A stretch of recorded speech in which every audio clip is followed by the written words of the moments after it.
Hi there, everybody. Welcome to The Hard Truth Inside the Football Industry podcast with me, Philip Ideson, and Darragh MacAnthony, who I think you now have the role of transfer spokesman, if the Peterborough Telegraph is correct, along with your other roles. and co-owner of Peterborough United. Today we're going to be catching up with Darragh on crowd test events, on setting season ticket prices. I got a question around that. We have some other listener Q&A, transfers, and then we're going to have a special fans forum with Peterborough United fans previewing the new season at the end. So how's it going, Darragh? All good, pal. All good. Busy one. I was at our first stadium game at our place since I've been there since January. So that was a little bit bizarre, obviously, getting there. And then obviously bizarre, sat outside watching the game, like a soulless bowl type thing. And I'm sure there's a few cobblers and Cambridge United fans that go, that's the normal Peterborough United game. But, fuck you lot if that's the joke you want to make. But it was, it was a bit surreal. I was with the manager. We were sat up watching the game together and he was just saying, this is like really eerie. But yeah, it was good workout. We played Coventry, really good team. One of the best in League One last year. And we purposely wanted that as our final game. Because they're probably going to be anywhere from 12th to 18th in the champ, quite comfortable in my opinion. So they're a good passing team. They play a similar formation to us, and they press the ball really well. So it was a great test, and we played two different games, 2 90-minute games. So the squad got a great workout. What else been going on? Finalised a new signing for a striker. Yeah. We obviously sold a striker. We got our squad. Pretty much the salary cap squad was announced. We did it the other day. I wanted to get that out early. So we're very transparent about who's involved, who can't be involved. Just ready to go now. The first game's against Cheltenham on Saturday in the League Cup and looking forward to it. All right, well, I got some questions to jump in on some of those points, but some listeners may not be aware that, Peterborough United isn't your only love, that you're a big Liverpool fan. And we had the Charity Shield at the weekend, and I don't think you were too impressed. No, it's, the one thing about last season, Liverpool in pre-season were crap. And they went on to a phenomenal season. It's all, once you get to the top of the mountain in life, and this is business advice and probably sports advice, it's really, really difficult to stay there. And when you go back down the mountain, as 99% of people do, it's really difficult to have the ambition and the same strength of character to climb back up. Not straight away. It's really, really tough to get back up again because you've already conquered Everest. And now you're like, okay, I'm going back down. I got to go back up again. And in football, I guess you have to keep replenishing. You have to keep adding to your squad. You have to keep strengthening in key areas. And I worry about Liverpool. Obviously they spent, I think, 2 million last summer. They bought a left back in for 12 million or 11 million this summer. And you see some of the business going on. United are about to add another very talented midfielder to their corps. You see Chelsea getting better. Man City will get better. If Liverpool win the title this year, it'd be a bigger miracle than the year just gone, in my opinion. Having to climb the mountain again, with other teams getting better. And I always worry about the strength and depth because outside the 11, you're not like, Jordan Henderson's not in the team. The win percentage drops. One of the front three is not playing well, or two of the front three aren't playing well. Who's coming in? Yes, we've got young Brewster. Okay, we've got Divock Origi. But let's be really realistic here. They're not replacements. They're not. Minamino's come in and scored a goal, but question mark still on him. You're talking about, strength and depth worries me there at Liverpool. If they don't do some business, and I hope they do. I mean, they've been linked with Sarr, I think, at Watford. They've been linked to Traore at Wolves. The boy Thiago Alcantara, Bayern Munich. I'd be very concerned if we don't bring in 3 or 4. Because they've lost some strength, people who've got out of contract left. You've seen a midfield in the Charity Shield, with a 34-year-old James Milner playing. You'd be concerned with handling cups, Champions League, and trying to win the league again. So as a Liverpool fan, probably the pessimist in me, I don't see us winning the league. It was one of the things that Sir Alex was always so good at, wasn't it? Of continuing to replenish. We know as you're a winner and not being afraid to blow up the squad when it made sense to do so. Yeah, every 3-4 years, Sir Alex Ferguson would almost like a mini rebuild, always to keep it fresh. And if you look at that Liverpool team that came second a year ago, won it last year, gone into the third year, it's the same squad really. There isn't really big differences in there. If you look at the spine, the goalie, Van Dijk, just the squad strength to me is a concern. But the window's still got a bit of time to go. I might be wrong. They might, bring in a few. if they lost one of those players, you'd be almost suicidal as a Liverpool fan. If you lost one of your front three, you'd be just like, you know what, my goodness. So I read that about Mane today, 90 million Barcelona, and I'm like, oh my God, don't. You did. And you just look at some of the business, and I'm envious as a Liverpool fan. I'm envious of the business Chelsea have done.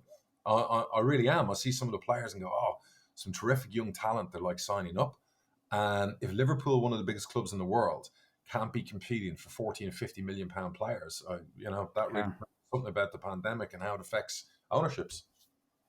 Now, do you think they have the money to spend, or that's not been the Liverpool way? No, I think in fairness to Fenway, they've always recruited well. They got a good net deficit spend. They sold Coutinho and they brought in 2 world-class players in Van Dijk and the goalkeeper, which helped them win the league. I don't think you're ever going to see them doing Abramovich and spend 200, 300 million in one window without players being sold to make up for it. I really don't know what's going on. I think Klopp's a brilliant manager because he tells the party line. You'd probably like, if you asked him, would he be a bit frustrated with, missing out the striker Chelsea, who he wanted from Leipzig? But he came out and he said, oh, it's a pandemic, it's this, it's that. Look, it's one of the biggest clubs in the world. They should, no matter what, always be competing for some of those best young talents that are out there. It just seems at the moment Chelsea are signing them all up. And that's, I guess, frustrating. Yeah. Well, you've been busy in the transfer market this week. So you have sold a striker, as you mentioned. You have bought a striker. Yeah. I'm sure that both of those transfers are, they're pretty sizable transfers. And I just wonder if you could talk a little bit about one, kind of Ivan Toney and Ivan's deal. We're recording this on Monday. You just announced today, but it's going to go through tomorrow, I think. Kind of how that deal came about. Well, it's, Rasmus, who runs Brentford on behalf of Matthew Benham, the owner, he'd come to a game when we beat Wickham back in January. He tried to buy Ivan then, and I turned him down multiple times. And then when the pandemic was going on in the summer and Brentford came back to start playing again, Rasmus got in touch with me again. So we were banging out the deal for about 2 weeks because I've always stood at a certain price. I've never changed. I've never wavered. And he thought, well, at first he thought, well, pandemic discount. And I was like, no. I went backwards and forwards. Then a big club came in from Scotland, and then there was other interest. And in the end, I said to both Rasmus and the owner of Brentford, look, this is the deal. This is if you want to get business done early, I respect that because we try and do the same. That's the deal. If you want it, otherwise we're moving on. And they came back, they agreed. Some of the add-ons we negotiated over, and it was agreed 7 weeks ago before I even came to the UK. Yeah, the player was given permission. Brentford were still playing in the last couple of playoff games in the Championship, and obviously I think negotiations between them and the player, that's between them. I have no idea. I don't want to know what was going on. So then I came to the UK. If the deals didn't seem to be happening, we then started talking to other clubs. Then I went to St. George's last week and I got a message from Rasmus to say, oh, the deal's back on. We're speaking to him again. And I spoke to Ivan and his dad. And I believe they agreed a deal. And then we got a date off Brentford when it was happening. So then we kicked into gear and we knew we needed to be ahead of this, because everyone will have all this money coming in from the Brentford deal, and Sky are reporting figures and other people are reporting figures. So we went and bought Clarke-Harris from Bristol Rovers. He's a player we know really well. We had him when he was a youngster. Yeah. And, statistically, physically, everything about him is very similar to Ivan. And I'm not trying to put pressure on him saying he's the next Ivan Toney. He's a very good League One striker who scored a lot of goals. We think we can improve him. And he's a really, really good addition to our squad. And we've got 4 good strikers. So we struck a deal with Bristol. I did the deal myself with the owner of Bristol Rovers, who's out in, I believe he is in, I want to say, where is he? He's in the UAE.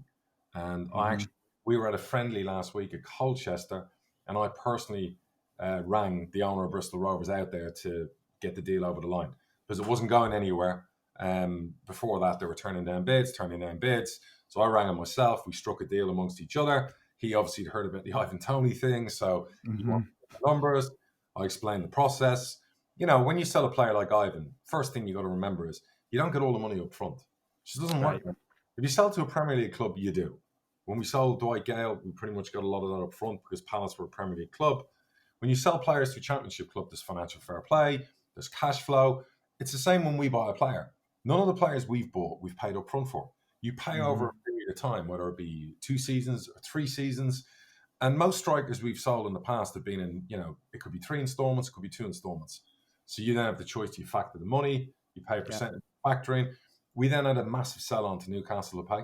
So we're happy to help Steve Bruce add to his transfer budget this summer for Newcastle, which is really fun. Now, can I jump in and ask, when you have a sell-on fee like that to pay, are your payments, and I know you may not be able to speak about this deal specifically, but generally speaking, are those payments structured over like the 2 or 3 years as well, or do you have to pay that sell-on fees immediately? So they get paid basically as we get paid in the deal. Got it. So it's based on the cash flow. Yeah, if we owed them £1, they get it in the first installment, they get it in the next installment. It's done the same.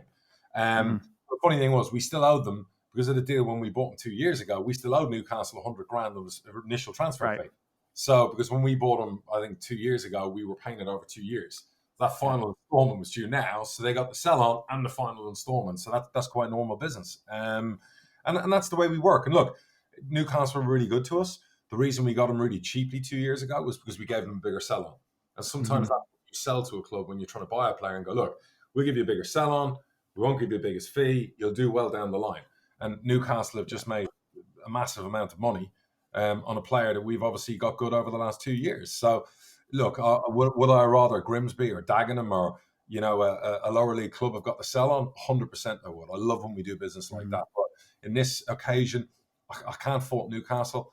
The guy who runs it there, Lee, who does the deals, they were brilliant with us when we bought them, and they were brilliant, recently as well with when we were obviously selling them, and then their payments were due. So that's just the way it works. So for a club like ours, who got stuffed out of probably 4 million last year when our season was cut short, stuffed out of money during the pandemic, with all the time with that, and then stuffed with probably another 4 million deficit this season, to sell a player like that in a pandemic, again, I'm not trying to pat anyone on the back. But any League One club who's done the business we've just done, it's almost a miracle. Because you just wouldn't expect it in the pandemic, people would say. But I've always been confident, even when the shit was hitting the fan. My partners were saying to me, what do you think? But we still get those kind of figures. And me and Barry Fryer were always like, yeah. And truth be known, if it had gone longer in the window, we probably would have got more. Because the Premier League clubs who wanted them, and I've got people who say, oh, you're lying. I've got emails here. I've shown you a discreet email from one Premier League club, who basically, wanted to ask for a price. Those clubs told us they had to sell a player or move a player on before they could come in with a proper bid.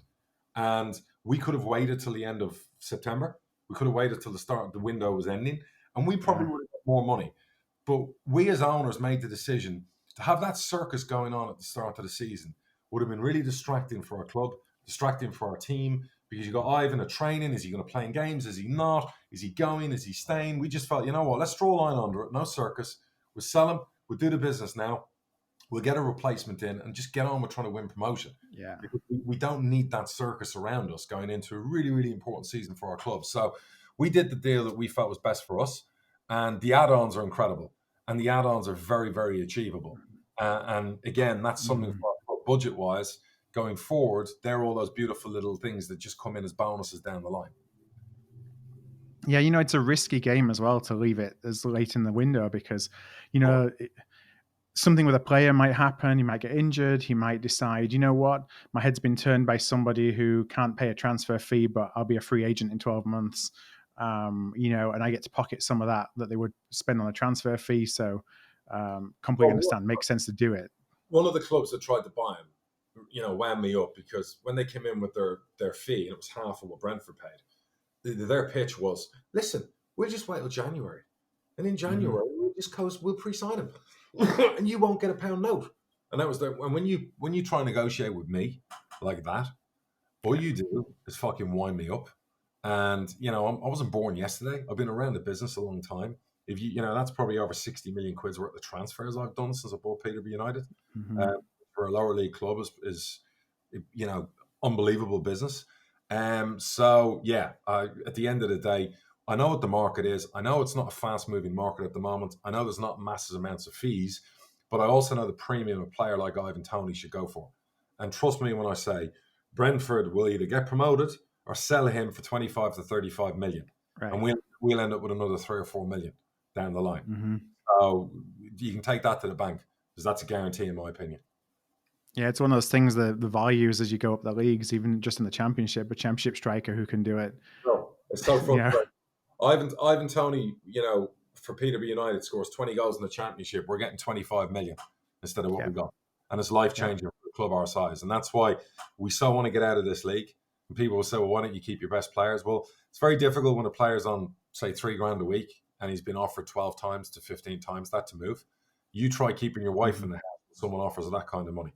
Do you know what I mean? It's an alternative. It's no disrespect to your wife or my wife, but anybody, that is just like money talks and bullshit walks. Yeah, you can't stop a player from earning a life-changing amount of money, no matter how important we think our clubs are. We forget about that sometimes. I promised the player and his dad, because last summer his dad had come and see me in August and wanted to move him. There were clubs and the champ came in.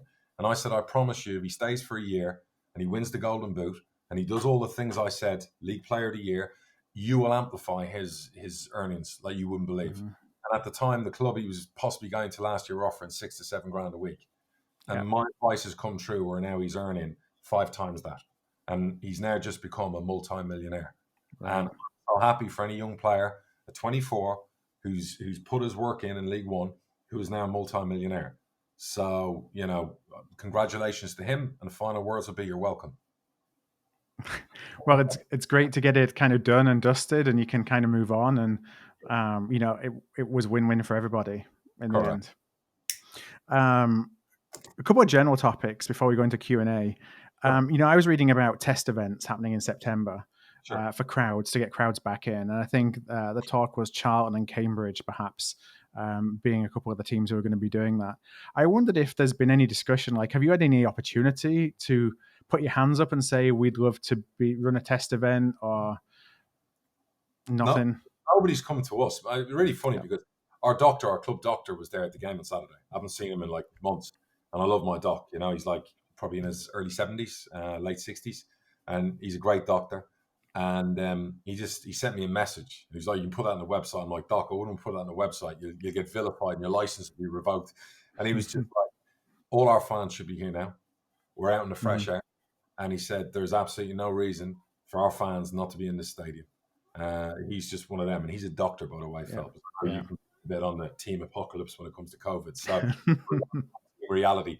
And he just turned around, he just looked at me and he just went, fucking madness, so the test events, we were never nobody ever approached us. You know how I feel, our fans should be back on Saturday. We're prepping as best we can. We haven't got the final word, but as I've said previously, well, what's happening to the economy in the UK, you want to get people out back in stadiums and spending money again. And I got some fans got a bit angry because I'd said in an interview along the lines of people who are a bit older maybe need to stay home for a while. That wasn't an enforcement from me. That was just like, at the end of the day, if you're not in great health, maybe it's not best to be around crowds at the moment. Understand your personal risk. Yeah, but if you're within health and you're in good shape and you're older, whether you're 90, you have the choice. Nobody should take the choice away from you how you live your life. So if you want to, study everything, take the decision to go to a football game, that's on you. And I've no problem with that at all. How I feel since day one, what this has done to people's economies and what it's done to education and everything else. So I'm just like, we've got to get back to normality of some sorts. And the UK now, when you see it, there's no reason people shouldn't be at football games, and they should be there today. Well, it's interesting to see that some of the non-league teams are welcoming fans back. So I'm not sure what the difference is between a non-league fan and a football league fan when it comes to being able to be back in the ground or not. I'm really happy for them because they don't get TV money. They don't get solidarity. They don't get advances. You own a non-league club. Your only income is fans. So I'm not jealous of the non-league clubs getting it back. I think they should have had it back, and probably because they don't get maybe as many people. You know what? I'm so happy to see that because I love non-league. So for them to get it first, kudos. I love that. So I want to talk a little bit about season ticket prices because, right now folks are just making up the final mind. A lot of people have already bought the tickets. A club like Bradford, we only put tickets on sale last week. And I think they're only on sale for another week because they basically want to do a cutoff point to figure out, okay, how many have we got? How do we manage this logistically? Season ticket prices range all over the map. You look at a team like Barrow, for example. I think it was £360 for a season ticket there. For Bradford, it's 150, and we've always been kind of known for lower prices. For you, I think it's in the range of 440 to 490 for the main stand. Just like I say, a lot of range there. How do you actually go about setting a a fair season ticket price, a price that's, when you have so much range? So we obviously have a ticket team. We have a marketing team. They'll come up with prices. It can also be to do with inflation if you haven't put your prices up for a couple of years. We're also a team, we like to explain to our fans, we always spend money in the transfer market to try and have a competitive team. We try and do things the right way. We know we're not the cheapest, but we're not the most expensive. So we try and find somewhere probably above middle. I think it works out at is it 13 or 14 quid a game or whatever it might be. I'm not quite sure the actual price per game. We do initiatives for under 12s. We look after people within the club, new fans. We have fans initiatives going on. The Bradford one's amazing. They've been doing 150 quid for years.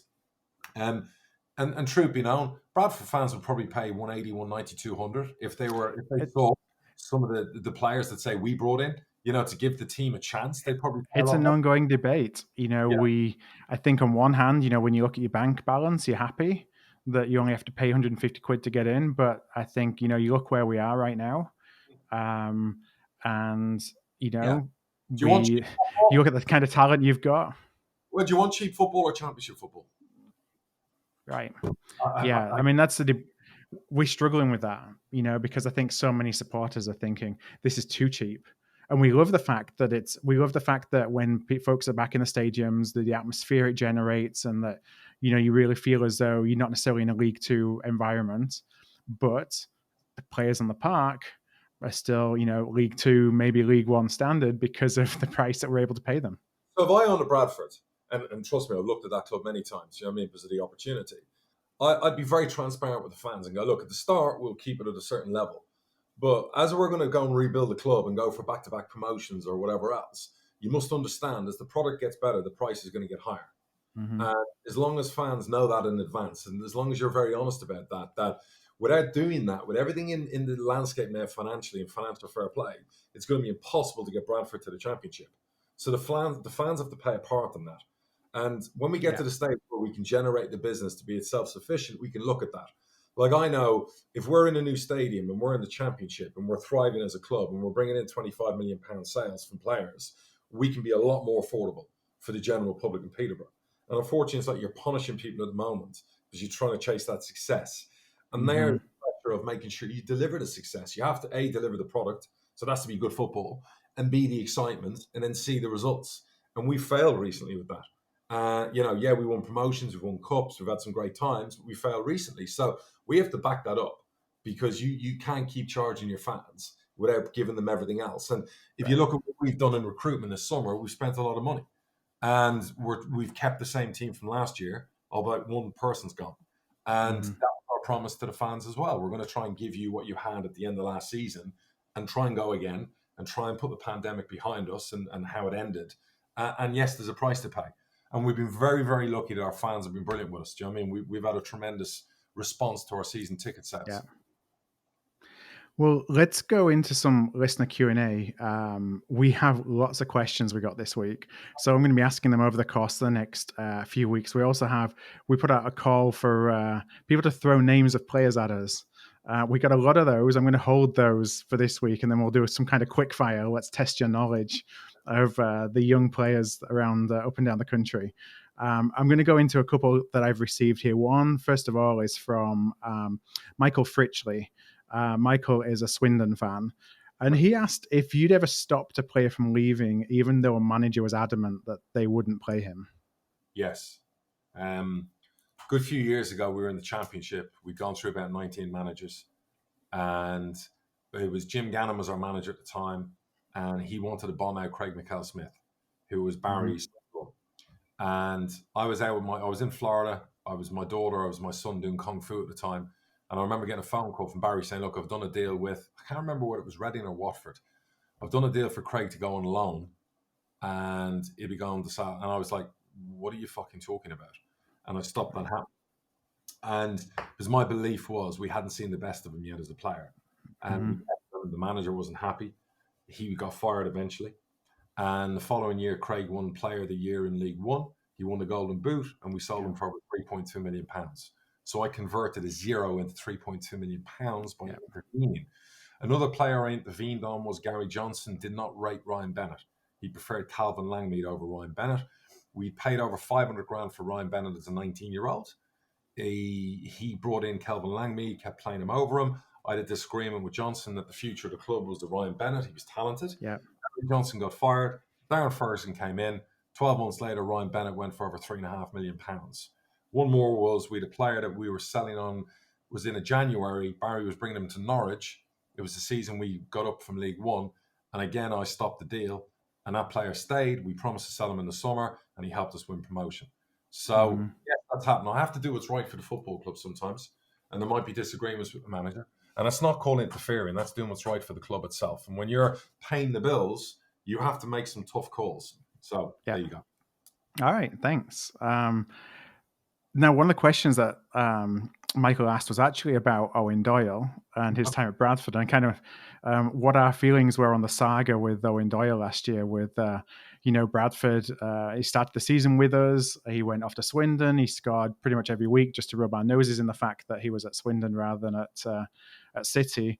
And obviously, he ended up leaving, and he's gone to Bolton this year. Now, I can add a few things in there in a moment on my thoughts as a Bradford fan, but as an outsider, kind of how do you look at Owen Doyle and what he did last year? Well, my previous manager, Steve Evans, and me fell out because he wanted me to sign Owen Doyle, and I didn't want to sign Owen Doyle. And this was going back a couple of years ago. He didn't fit our profile of player, striker-wise. Yes, every now and then he comes up with a brilliant season, probably like a lot of players when they need a new contract or they need a move. They'll have but he's never been consistent enough for me. And that's no slight on the player. He's a brilliant goal scorer, best player in League Two last year, and Bolton have done good business to bring him in. But not for me at that age and what Preston wanted and the wages he was on. It was like it just didn't make any sense. Myself and Evans actually, before he even started that season, we nearly, I was ready to strangle him. And Steve probably doesn't remember that story, but yeah, my wife will remember because of the noise coming from my offices that night, on the phone. But I don't know what went on at Bradford. It seems strange. He went to Swindon, it clicked, scored a shitload of goals at Swindon, but back to Bradford, still didn't work. So I said this before. Sometimes players with certain clubs, it just doesn't work. We've had it ourselves with certain players. We've had one recently. We spent a lot of money on when he was younger, and he just doesn't do it for us. But when he was out on loan, he's done it, and when he gets sold, he'll probably do it again. And you worry about those ones. They come back to bite you in the arse. You have to protect yourself, sell on or whatever else. So, yeah, it must be for Bradford and a club like Bradford. That's a brilliant signing. James Vaughan was a brilliant signing at League Two. Yeah. Christ, if you couldn't get promoted with a strike force, Doyle and James Vaughan, even if they're like over 33, you're really not doing something right, are you? Well, that's what we thought this time last year. So I scratched my head on that one. As a Bradford fan, I don't know what you'd be thinking. For us, we were obviously excited to have him. You say about him and James Vaughan. We had Clayton Donaldson as well. So between the three of them, it's not the youngest strike force in the world, but at a League Two level, you think they got goals in them. Yeah. And it just didn't work. I think that perhaps the system didn't work for him that he was in. He perhaps wasn't played the way that he excels, because Richie Wellens seems to get the best out of him. He did the same when he was at Oldham. They look to be a lack of interest, frankly.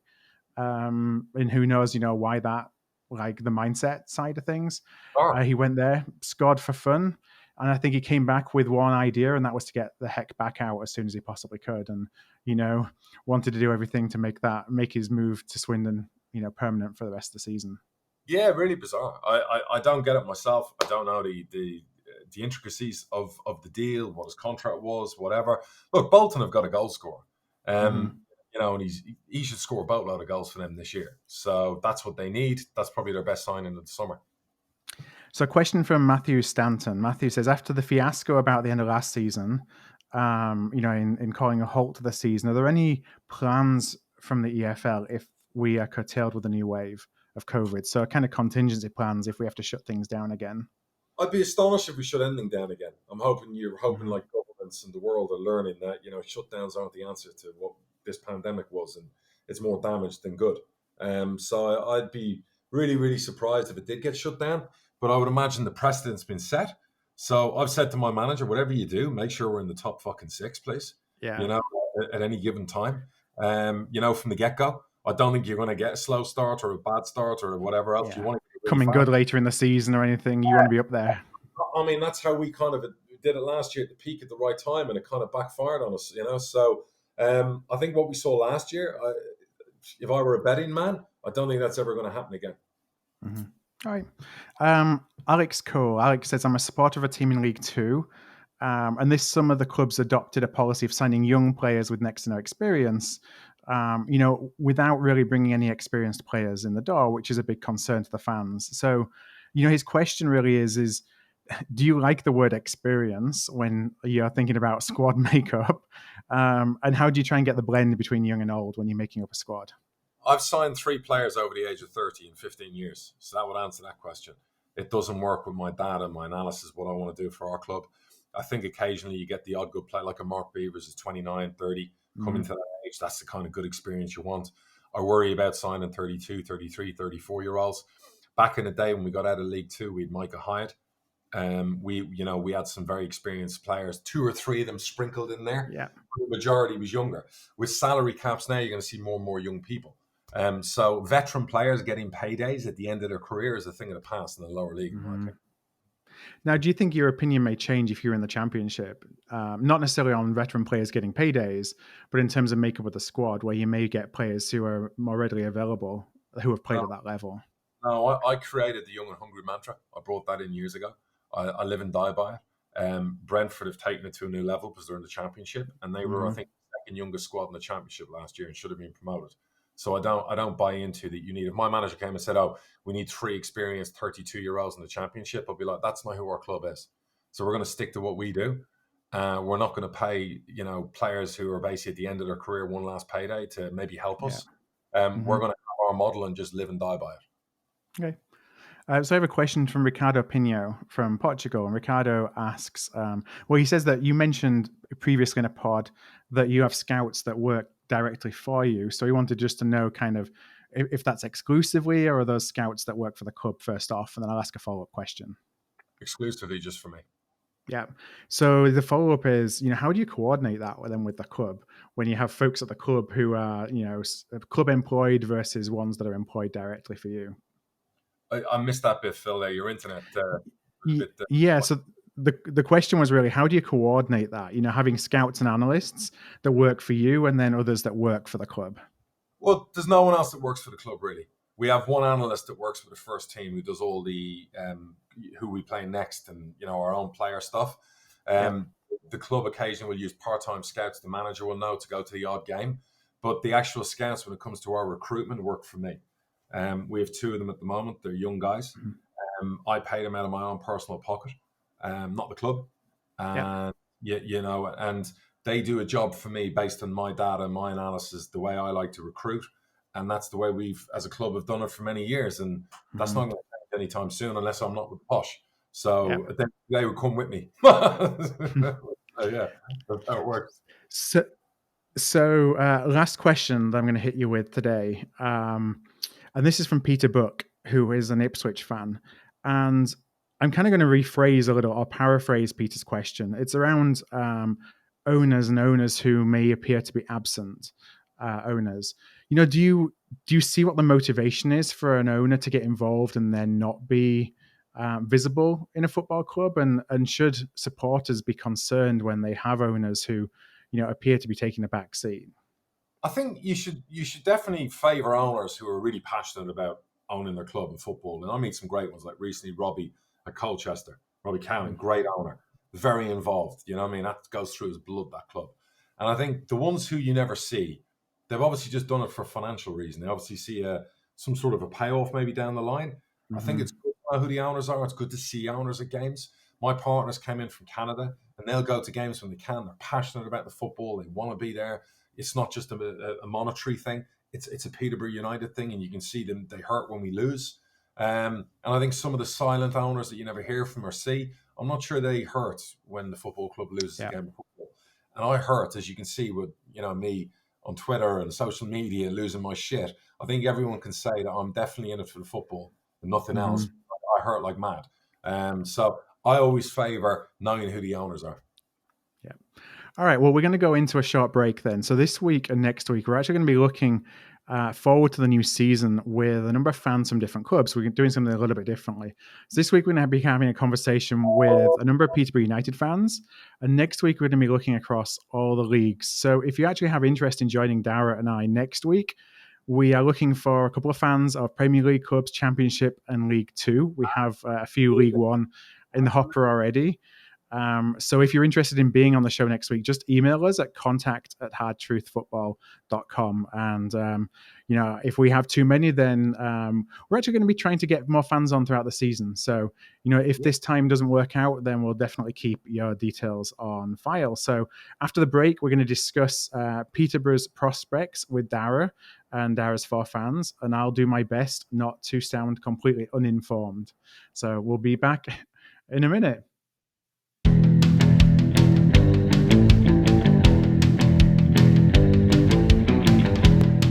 So hi everybody, welcome back to the Hard Truth podcast, and we are here with a number of Peterborough United fans. So we're joined by Simon Scarborough, Dale Pete, Caden Peacher, and Nathan Brown to have a chat about what next season looks like, along with Darragh.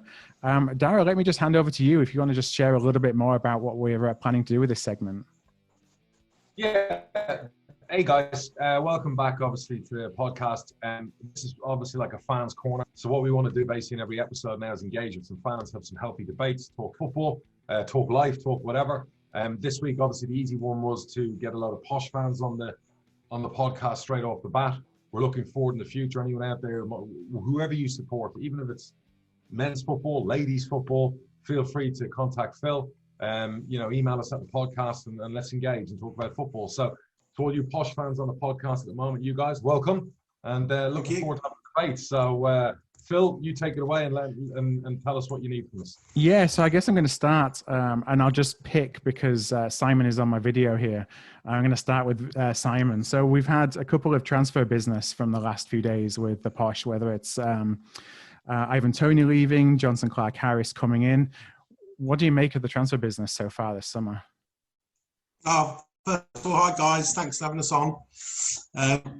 Very excited, I'll be honest with you, very excited. I've been Posh now about 20 odd years, and since obviously Darragh took over and now obviously his partners, you've got to have faith really. It's just a proven record, and when we signed Ivan Toney, there was like, oh yeah, he's pretty good, he's didn't uplift any trees the first sign, but look what he's done now, look where he's going.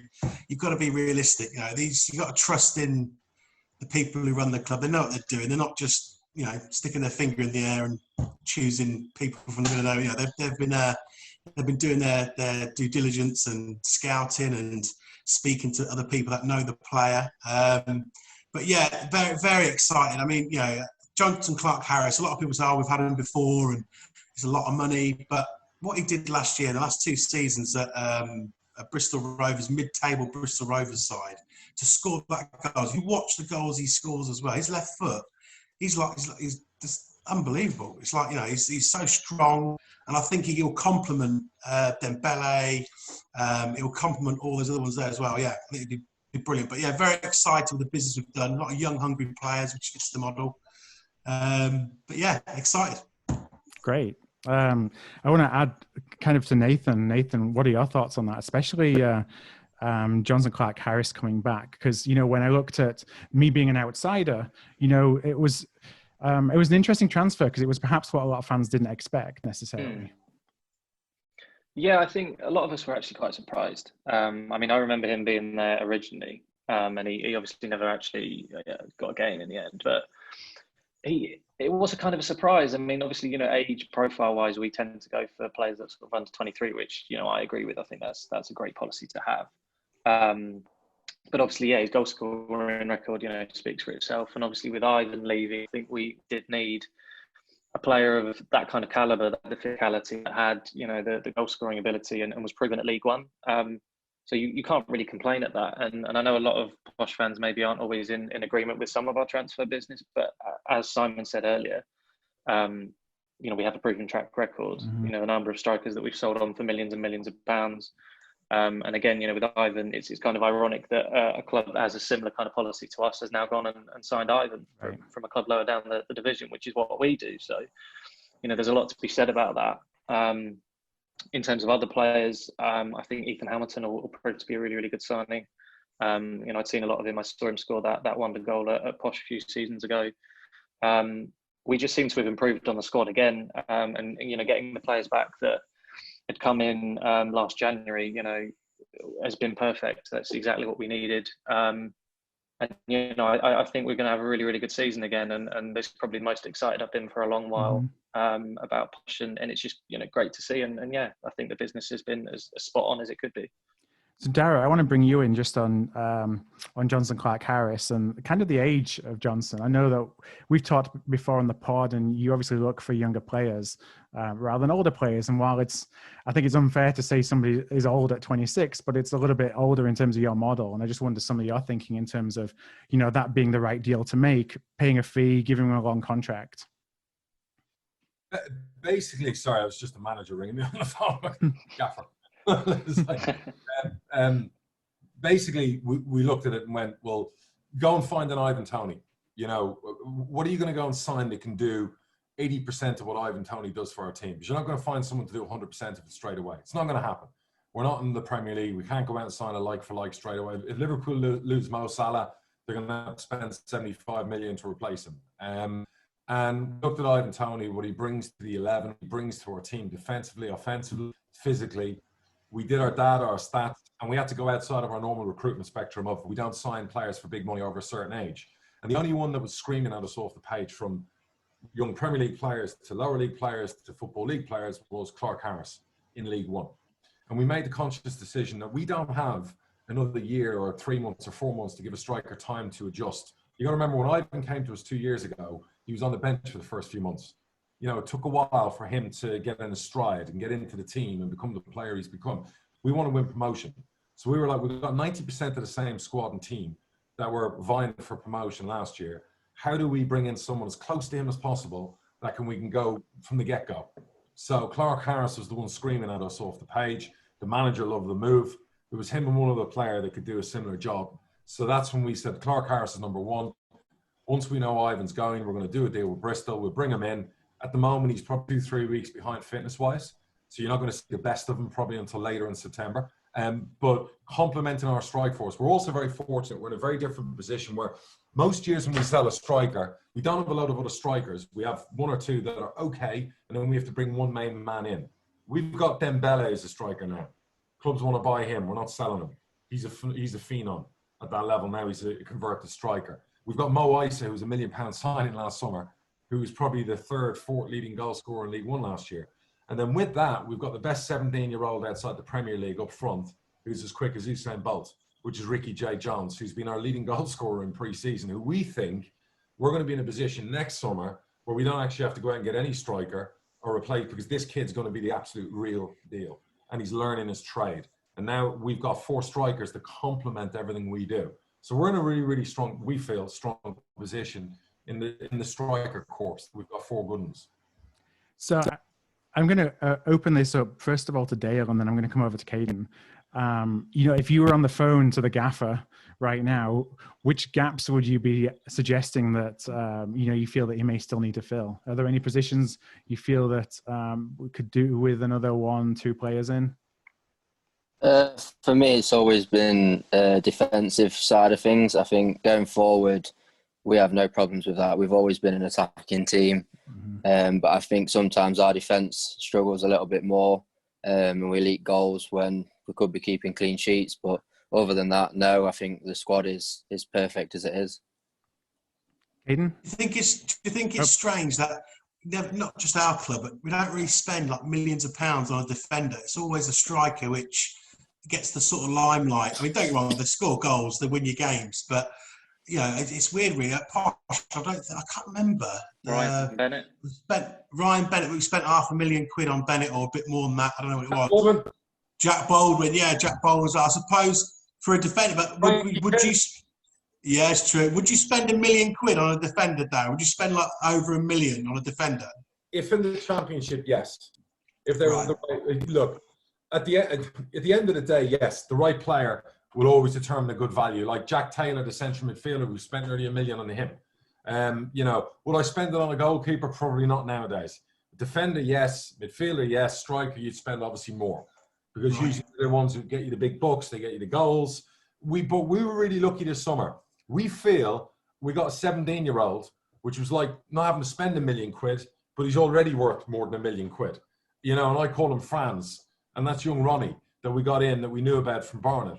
And if you see this kid and you ask the first team and you ask Beavers and players around him, fuck me, this kid's going to be a top player. So, you know, we feel in Frankie Kent, we've got somebody who we think, you know, he's one of the best centre-backs outside the Championship. And again, can go higher. So we feel defensively we're in a really, really good position. Brilliant. And don't forget, we just had a goalkeeper win the Golden Gloves. You know, I think we were the 7th best defence in League One last year, which for us is the best defence for us in 15 years. So defensively, that's astonishing because we are a swashbuckling goal-scoring team. But actually, at the moment, if you look at it, our defence was, as a core and a unit, are all still together, and they're probably going to get better. So, Caden, do you see any gaps that you know are most striking? Or are you pretty happy with where the squad is? I'm pretty happy with where the squad is personally. We've signed some top players this transfer window. Jonson, Clarke-Harris, Ethan Hamilton, Ronnie Edwards. We've signed some top players. I don't think we really need to bring in any other players. Maybe a centre-back. But other than that, I think we've done really good this summer. Now, Darragh, you put out the graphic last week, or the club put out the graphic last week of the squad and the salary cap squad, if you like, where you left off a couple of players. And we talked about that before, about that's just the nature of the salary cap. Now, you had one open spot, which I'm assuming is the spot you just filled. So are you done at Go on, Phil. Put him on the spot, Phil. we haven't filled it, Phil. Right. So that could be a phone call about it now, but no, we've got one spot left. You know, financially that we can do. That's tight, and you know that might be now. That could be in 4 weeks' time. Yeah. We're good to go. We can play in the league on Saturday. We've got a squad. We feel confident that of getting us promoted, but we've just purposely left that one slot left just in case that something special comes up. That maybe we need. Did you say Sammy or slot, Darragh? I'm not going to talk about any clubs. I'm only joking. Any players, that are unaffordable because they play at higher levels. But we just left that one slot open that we feel, if necessary, we'll go in, we'll fill it, we'll get it done. I know what the fans want, but at the end of the day, we have to be reasonable as well. It's League One, it's salary cap, it's very, as shown with Reece Brown, it's very difficult to get to the salaries of the Championship. So let's see what happens with that one slot. Like I said, it could be today, tomorrow, it could be in 4 or 5 weeks' time when the window closes. But I wanted to purposely leave space in case we need to go and add a little extra ingredient somewhere. Yeah, and you never know what might come up towards the end of the season. Players that aren't available today, suddenly on transfer deadline day, you get a phone call. You never even thought they were in the realm of possibility. Right, correct. 100%. You have to. I love the salary cap, and I wanted to manage it as best I could. And it lets players who aren't in it know they have to go and find clubs who's not going to play. It lets our fans know who our squad is. To me, it's a great thing. So from, looking at this season, I'm going to go around the table again, and I'll start. This time I'll actually start with you, Caden. Are there any teams that you fear the most in League One this season that you think are going to be the biggest competition? I would say Wigan, if they get out of their financial difficulties and all that. I think they'll be a very good team challenging for the title maybe. But yeah, I think there are some top teams in League One this season. It could really, because if you think about it, there was Fleetwood last season. No one expected them to get anywhere near the playoffs. And it just came out of nowhere. Yeah, and the same for Wycombe as well. You always get these teams that you never, when you're looking at the beginning of the season and you're kind of positioning them where you think they're going to be, you think, they may struggle to even survive, and they surprise a lot of people. I'm going to go, Nathan, ask you the same question. Biggest challenges this season? Again, there's a lot. I think Wigan I would probably discount slightly because of the sheer number of players that they've sold and the quality of players that they've sold. I've seen that Oxford have signed some good players. Fleetwood, as mentioned, they've signed some very, very good players. Every single season, it's not going to change. Every single season we're in League One, there's always going to be clubs that are, as big as us, if not bigger. We've still got Sunderland, Ipswich, clubs that have spent time in the Premier League. So it's always as difficult as it is. I would expect us to be in, the top 6 kind of positions again. But yeah, that's exactly as it is. The league is always very, very strong. It's probably one of the most difficult leagues to get out of besides the Championship. So, I don't think we should fear anyone. And I think, clubs probably won't fear us at the same time. Maybe we're an unknown quantity. And maybe that's a good thing going under the radar. So, yeah, I wouldn't really say that anyone's, too much of a worry. I think we just have to go there and play our game because we're very good at it, when we do that. Darragh, unknown quantity. Do you agree with that, or do you think that because you were, a lot of the same players this year as last year? I think as a settled team, I think a lot of people know who we are. Mm-hmm. I think some clubs will fear us. I think when we get on our stride, I think it's always good to be able to, like in the old days, and Peterborough score a lot of goals. I think there's always that fear factor, regardless how we've ended seasons or finished. People don't like playing us. I think Hull are going to be the favourites to win the league, in my opinion. And the reason I think Hull is they've kept some good players from last year in League One and Championship. They recruited well. I've trained McCanwell as regards to recruitment. I think they've given him a chance. He's been in the playoffs in League One with Doncaster. They're a big club. And then there's the usual suspects of Portsmouth, Oxford, Ipswich, Sunderland. Nobody really knows. It's a real unknown quantity, the majority of the league, because of the lack of recruitment and who signed who, who's kept who. Everyone's trying to get their head around salary cap. I think it's a wide open league. And I think from coming up, you've got Plymouth and Swindon and Crewe, who I really like. You've got some really settled young players who've been together. And if they keep them together, could be a surprise package. Who knows? Yeah, that's kind of what I meant by unknown quantities, because every single season we start it and we have no idea how it's going to go, because as we say, teams always come into it. Wycombe we would have never even thought would have got even close. So that's why the league is always so difficult, because clubs, there's always a couple of clubs that have a run, and then there's also clubs that underperform. So you can never really tell, can you? And that's why I meant unknown quantity, because we may be one of those sides that go on and have an incredible season and win the league. We just you can never tell. Absolutely. Simon, from a squad togetherness perspective, that's one of the things that you talk about teams like Wycombe, and they often they do well because they're working for each other rather than a team of individuals. And I just wonder what kind of sense you get. You've obviously seen, I've been watching Peterborough for a long time. You've seen most of the players last season already. Do you get that sense that they are a kind of a squad as opposed to a team of individuals? Yeah, 2 words. Excuse me, 2 words really. Darren Ferguson.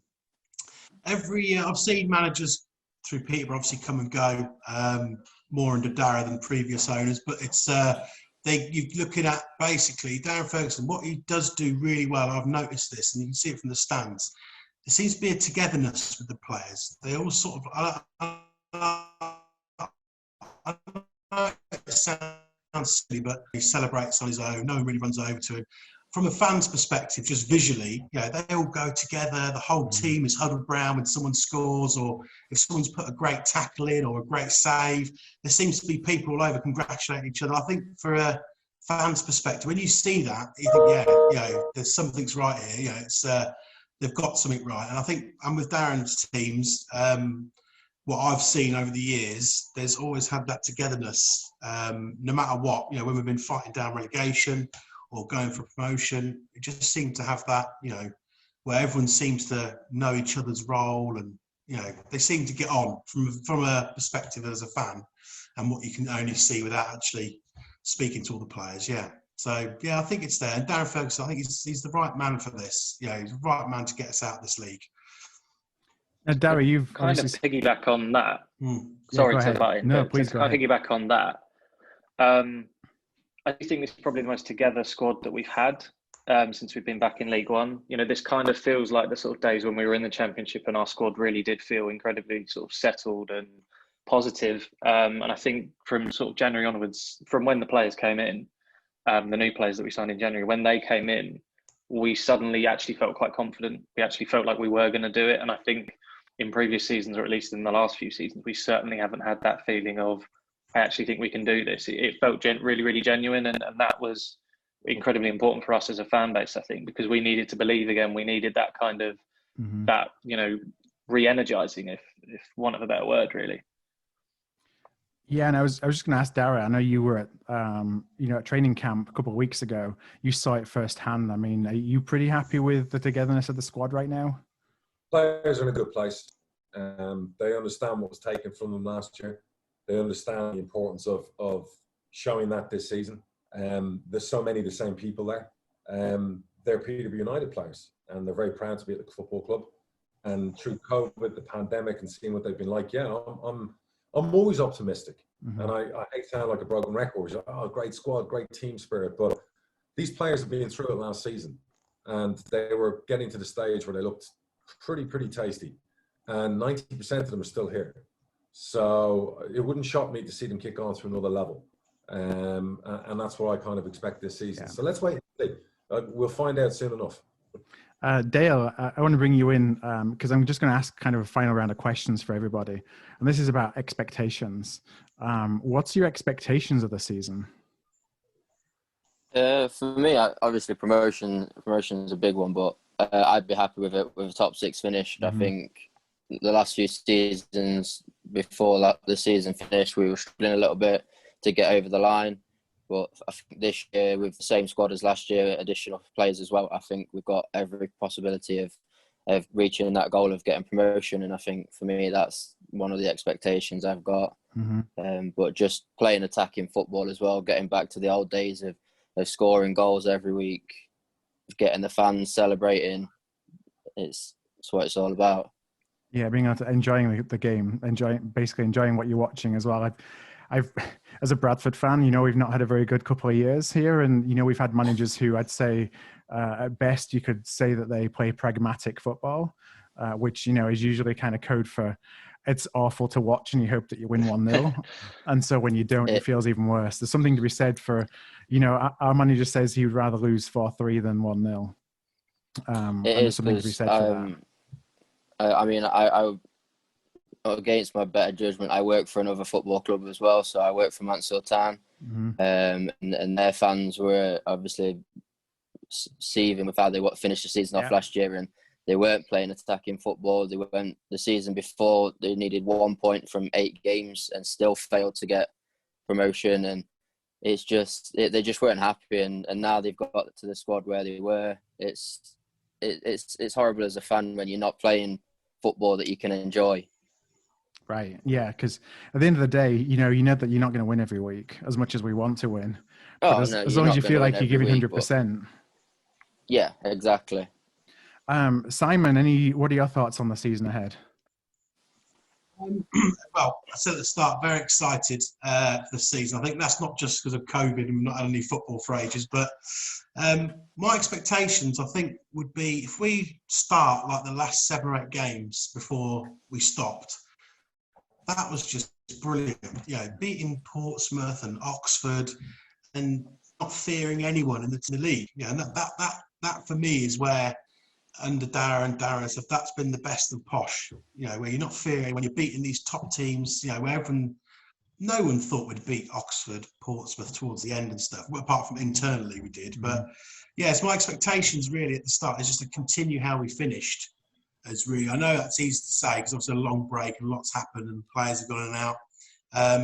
But I think we can do it. We've got the players. A friend of mine was talking to me the other day about, but he's not a Peter Posh fan. But you've lost Toney, you've lost Madison.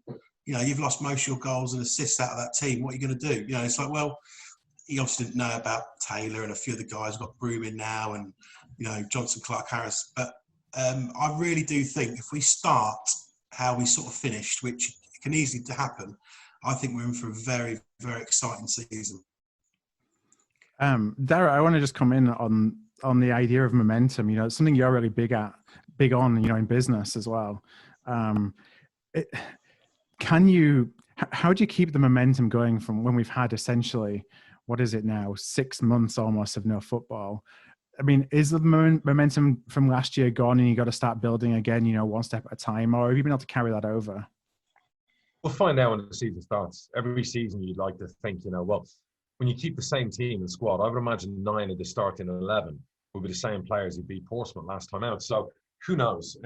Portsmouth will have different players. Other teams will have different players. It's all about you have a goal, you have targets, make sure everyone knows their jobs, get ready to go.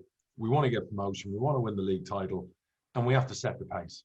And as we've spoken about the pandemic, there's no point in being toiling at 7th, 8th, 9th, around Christmas or going after Christmas. You want to hit the right, you want to get going from the start. Yes, it's not how you start, it's how you finish, but you're not allowed to finish in some circumstances. So we really have got to go all out and make sure that we're up there. Momentum, it doesn't matter about last season, because just equally, if you'd lost 4 games in a row, you'd be saying, well, that doesn't really matter because that was last season, this is a new season. So Wycombe the year before last were shite. Wycombe last year won promotion. So it's a new season. What our players can't fall in the trap of is thinking, we've made it. We've got all the same players. We're winning all these games. Let's go out and we'll just roll people over. That doesn't work like that in football. We have to go out and fight and work hard from minute one. And that has to be the attitude of the football club. And I expect that to be the attitude of the team as well. So I'm going to come over to Caden for you and your expectations of the season. What's success going to look like this year? I would like to say that we could finish in the top 2. I think it will be a bit of a challenge, but I think we could potentially do it. I would be happy definitely with a 3rd or 4th position finish. What looks different though is every year we usually bring in a whole completely different squad. And this year, as Darragh said, we've still got 90% of the players from last year. And I'm really hopeful for this year, and hopefully we can push on and get promoted. I think that's so important, is being able to keep that core. Again, I cannot talk from a Peterborough perspective, but from a Bradford perspective. And we had some success, middle of the decade, and that was built around a core team that we'd add to every couple of players at the end of the season. Everybody knew how everyone played, and it was just kind of incrementally improving. And the moment they decided to change that, we went downhill pretty fast. Thinking that we just needed to get rid of everybody, start from scratch again. So I think that's going to be one of the big things that counts in you guys' favor this year. Nathan, I want to come over to you as well. Expectations from your perspective. As I said earlier, top 6. I wouldn't feel like we'll be any lower than that. I'd like to think top 2. I'd like to think we'll have a title challenge, definitely. Similarly, we'd just be happy anywhere in the top 6. I think really, because we've had so many years of almost making the playoffs. Last season and then the season before, and it would just actually be nice to actually be in that mix and have that kind of excitement again. I think in terms of what we'll do, I genuinely think as long as we're consistent throughout the season as well. Usually, we start off amazingly, and then Christmas we have a bad period, and then we're inconsistent after that. Last season that kind of changed because we had so many wins on the bounce, and we were actually really, really playing well. So I think we don't necessarily need to fly out of the traps. I think we just need to be consistent throughout the season. Longevity at the end of the day. It's not a marathon; it's a sprint at the end of the day. But also, I think the element of sort of revenge that we've got on with this season, I think, will actually kind of be a secret weapon in a lot of ways. I think it'll be, one of those mentalities where we are going to win, we are going to do this because of what happened last season. And I think clubs in hindsight should really, really fear us because of that. I think we've got that in our armoury, and that's something maybe we haven't had. And if you look across the squad, if you look, from goalkeeper to forward, I don't actually think there's an area that we're weak in. I think maybe regularly we've had areas where we thought, I'm not so sure on that. Whereas if you go through the team now, I think we've got as strong as 11 as we've had probably since the championship, I would say, position for position. So I guess I'll put you on the spot, and I'm going to ask the same question to everybody as we kind of go around the final time. Who's going to win the League One Golden Boot this year?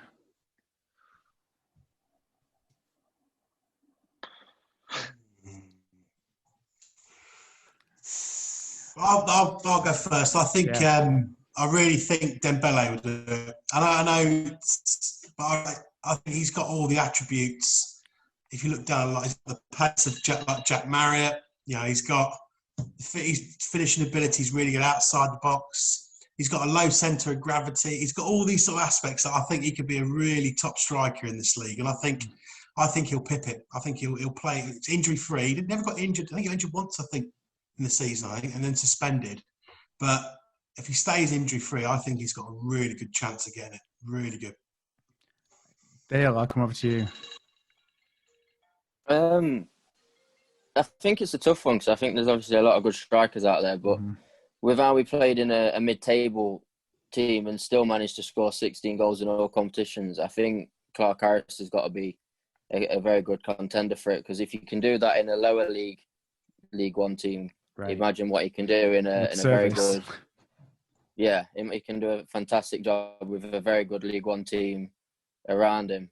So that would be my option for it. Nathan? I wouldn't necessarily think that our two strikers will win it, because I think there's always a player that does get a high number of goals, but I actually think we'll share them around the team. I think with Dembele and Clarke-Harris up front, I think the pair of them will get 20 goals each, I think. And then you've got Ricky coming off the bench potentially, or starting in certain games.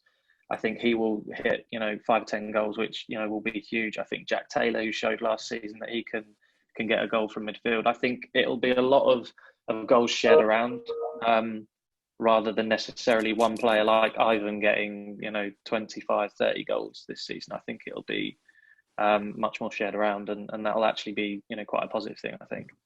And Caden? I think it'll be all shared around really, because we've got 4 really good strikers: Siriki Dembele, Ricky J. Jones, Mo Issa, and of course Jonson and Clarke-Harris. I think we'll score a lot of goals next season, which is what we usually do. We've got a lot of strikers. I'm very looking forward to it. But one out of them 4 players that I would have to say, I would have to go for Siriki Dembele, because he's a really good player, and watching him play, he looks like he's going to be a really good player. Well, Darragh, I'm not going to put you on the spot to choose, which one of your kids you like the most. That's easy. Clarke-Harris will win the Golden Boot, and Dembele will win EFL Player of the Year for League One. There you go. Share the spoils. All day long. So I'm going to, final word, Darragh, I want to hand back over to you just to kind of share some final thoughts as we go into the season and, what you're looking out for. Well, look, guys, thank you very much for tuning in today. It's been a pleasure having you, and hopefully we'll have a lot more football plans coming up. All I'll say is my message is, before the season starts with the League Cup next week and then the league the following week, is I wish every success to all clubs out there, all players out there. Cannot wait for fans to come back, because it's right to do it. For those fans who don't get to come back, I'm gutted for you. But as I've said from day one since I did the podcast, I've always said better days are ahead. 2020's been a fucking shit show. Excuse my language for Caden, who's over there listening. But 2021 is going to be probably the best year for a long time. So really looking forward to it. So all the best to all of you. Thank you for tuning in today. Thank you. Thank you, Darragh. Thank you, everyone, for joining us on this Fans Forum. We're going to do another one, like we said earlier, covering really Premier League, Championship, League One, League Two. So if you're interested in being a part of that next week, just email us at contact@hardtruthfootball.com. I want to give a shout out before we leave to Graham Palmer. Now, Graham wrote in, he's a listener of the show, and he's running a 5K a day for 10 days in a row for Macmillan Cancer Support. This Wednesday, so the day that the pod goes out, will be his 10th and final run for the challenge. So if anyone's interested in looking Graham up, sponsoring, just go to 10daychallenge.macmillan.org.uk and just do a search for Graham. That's Graham Palmer. Good luck, Graham. Yeah, and finally, next episode will be Wednesday, September 9th. So we got tons of questions coming in. We're going to get to those over the next couple of weeks. Keep those coming. Until next week, Darragh and I will see you all again soon. Take care. Cheerio, guys.